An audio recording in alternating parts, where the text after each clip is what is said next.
ते बरोबर आहे ना. हां, ते मागे मागे प्रत्येक पुरुषाच्या मागे स्त्री म्हणजे जो यशस्वी पुरुष असतो.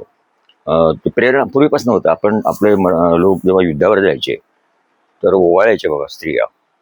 आपल्या भारतीय संस्कृतीमध्ये युद्धावर जाणारी स्त्री तर ती ओवाळायची आणि त्याला बेस्ट ऑफ लक द्यायची आणि सांगायचे की तुम्ही तिथे लक्ष घाला बॉर्डरवर, तिकडचं मी बघून घेईल.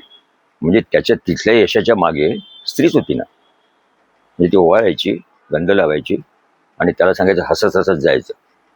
तिकडनं येईपर्यंत मी बघते तिथला कारोबार. काय शेतीचा असेल, राज्यकारभार असेल, घर असेल, असं होतच ना आपल्याकडे.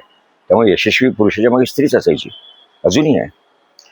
त्याचा अर्थ असा आहे, प्रेरणा म्हणजे ती प्रेरणा असते. तर ती आत्मव्याख्या ती अशी असायला पाहिजे की प्रत्येक यशस्वी किंवा यश अपयशाच्या मागे ती स्त्री असते. त्याचा खरा अर्थ तो आहे, म्हणजे ती प्रेरणा असते. आता प्रेरणा जी असते ना ती असते किंवा नसते मग. प्रत्येक यशस्वी किंवा अपयशस्वी पुरुषाच्या मागे स्त्रीच असणार आहे. स्त्रीच कारण असतं. तर रामायण घडायला स्त्री, महाभारत घडायला स्त्री जे म्हणतो ना आपण, ते आहे. म्हणजे तुम्ही एकदम तलवार घेऊन लढायलाच तयार होतात, ती प्रेरणा स्त्रीच असते. स्त्रीमुळेच भानगडी होतात. स्त्रीमुळेच मनुष्य पुढे जातून खड्ड्यातही जातो ना. तर ते अपयशाच्या मागे स्त्री असं वाक्य आहे पूर्ण. आणि ते आम्हाला सांगायलाच नको. जे मराठी लोक होते ना युद्धावर जाणं, त्यांना ते माहीत आहे आपण बॉर्डरवर का आहे, कारण आपली घर सांभाळते स्त्री. पुढे ते जरा गडबड झाली आणि मग पुरुष यशस्वी झाला की ते सत्कार करणारे लोक त्याच्या बायकोला बोलून सत्कार करायला लागले. आणि खरं म्हणजे ह्या वहिनी होत्या. म्हणजे आम्ही बघतो ना, टीचर जेव्हा रिटायर्ड होतात तेव्हा ती स्त्री असते की नाही मागे कोणाला माहिती, पण ती एक फॉर्मॅलिटी झाली. त्यांना आणून बसवतात रिटायर्ड कधी काय कुठल्या यशाचा किंवा शुभेच्छाचा, की खरं म्हणजे हे जिवंत आहेत कारण ह्या बाई होत्या, अशी तिची बिचारीची स्तुती करतात. तिलाही वाटतं हे खरं आहे. तिचा चेहरा पाहण्यासारखा असतो. तुम्ही अशा कार्यक्रमात बघा, ती जर नसेल ना प्रेरणा त्याची, तर तिला गिल्टी वाटतं. ते यांना काय हे कौतुक करायला जातं, खोटे बोलतात ते लोक. त्या बाईचा दोष नाही आहे. तर स्त्री ही असतेच ना, ती प्रेरणाच आहे. हे तर आम्ही तुम लक्ष्मी तुम शक्ती तुम्ही सरस्वती तुम्ही सौंदर्यवती अनुपस्थित हो गर तुम हा जिंदगी मौत काय लायकी, याचा अर्थ फार महत्वाची आहे.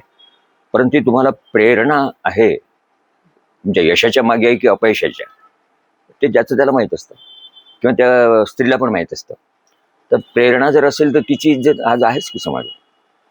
म्हणजे आपल्याकडे स्त्रियांचा जो रिस्पेक्ट आहे तो त्या कारणासाठी आहे की लढायला गेलेल्या लोकांचं घर सांभाळणाऱ्या स्त्री आहेत त्या. आणि तो पण बिचारा मरायला तयार होतो देशासाठी. पुरुषच असायचे आर्मीमध्ये याची नेहमी. त्यामुळे स्त्री ही प्रेरणा शक्तीच आहे. आणि किंवा मग स्वयंप्रेरित काही माणसं असतात. प्रेरणा नाही दिली तरी तो त्याचं करत राहतो काम, ते स्वयंप्रेरित आहेत. पण काही लोक स्त्रियांमुळे प्रेरित होऊन काम करतात. ती स्त्रीची शक्ती आहे. आजही होऊ शकतं, आजही आहेच. ते नैसर्गिक आहे सगळं. फक्त यशापयशाच्या मागे स्त्री असते. म्हणजे आपण जर खड्ड्यात गेलो असेल तर ते शोधायचं कशामुळे गेलो, किंवा आपण पुढे गेलो असेल तर ते शोधायचं कसं. आणि त्यात पुढे बोलणं आवश्यक आहे स्वतःशी. कमीत कमी ते सत्कार बित्कार करणारे बाहेरचे जे पॉलिटिशियन असतात त्यांना पॉप्युलर व्हायचं असतं. काय वहिनी तुम्ही होत्या म्हणून साहेब पुढे गेले तर ते वहिनी लगेच बसाना भाऊजी चहाला बोलवते, कॉफीला, असं जी भानगड आहे. जे ते त्या बाईला त्या सगळ्यांना आपल्यासारख्यांना ओळखता आलं पाहिजे की नेमकं काय ते खरं. म्हणजे ज्याला काय जातं, या भाऊजी चहा घेऊनच जा, कारण त्यांनी स्तुती केली असेल.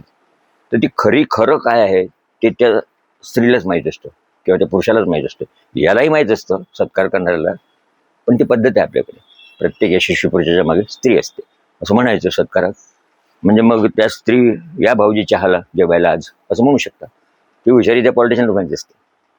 आपली कॉपी ही हुशारीची नाही आहे. आपण टॅलेंट विकासासाठी कॉपी पितो. हुशाऱ्या विकसित केल्याने काही होत नाही. कुठे टॅलेंट आहे आपल्याकडे? आपल्याकडे हुशारी विकसित झाली आहे लीडर लोकांची, मास्टर लोकांची, स्त्रियांची, पुरुष हुशार लोक आहे. हुशार लोकांना कोले म्हणतात लोक, चतुर. टॅलेंट वेगळी गोष्ट आहे. आमच्याकडे एक लक्ष्मण गोगावले होते आमच्या संस्थेमध्ये. काय 7वी 8वी नापास मुलगा, गणितामध्ये टॅलेंटेड मनुष्य होता. मला वाटतं त्याचा नासाच्या ग्रुपमध्ये असावा तो लक्ष्मण गोगावले. गणितातलं टॅलेंट होतं. टॅलेंट आणि स्किल हे ओळखता येतं, हे सांगावं लागत नाही. स्किल म्हणजे समजा एखादी मशीन दुरुस्त कर किंवा एखादं वाद्य वाजवता येतं. वाद्य वाजवता येणं स्किल आहे. आणि स्वतःच्या ट्यून कंपोज करणं हे टॅलेंट पण आहे. म्हणजे टॅलेंट आणि स्किलचं ते म्हणजे मी माझ्या म्युझिकबद्दल सांगू मी टॅलेंटेड नाही आहे फार. स्किल थोडंफार आहे मला. अनेक वाद्य थोडी वाजवू दॅट इज ते स्किल आहे. त्यामुळे प्रत्येक यशस्वी किंवा अपयशी पुरुषाच्या मागे स्त्रीच असणार आहे. ती स्त्रीची महती आहे, प्रेरणास्थान आहे ती पुरुष. इथलेच नाही, संपूर्ण जगात. तर कॉफी पुत्ताने एवढं सफिशियंट आहे आज. Thank you very much.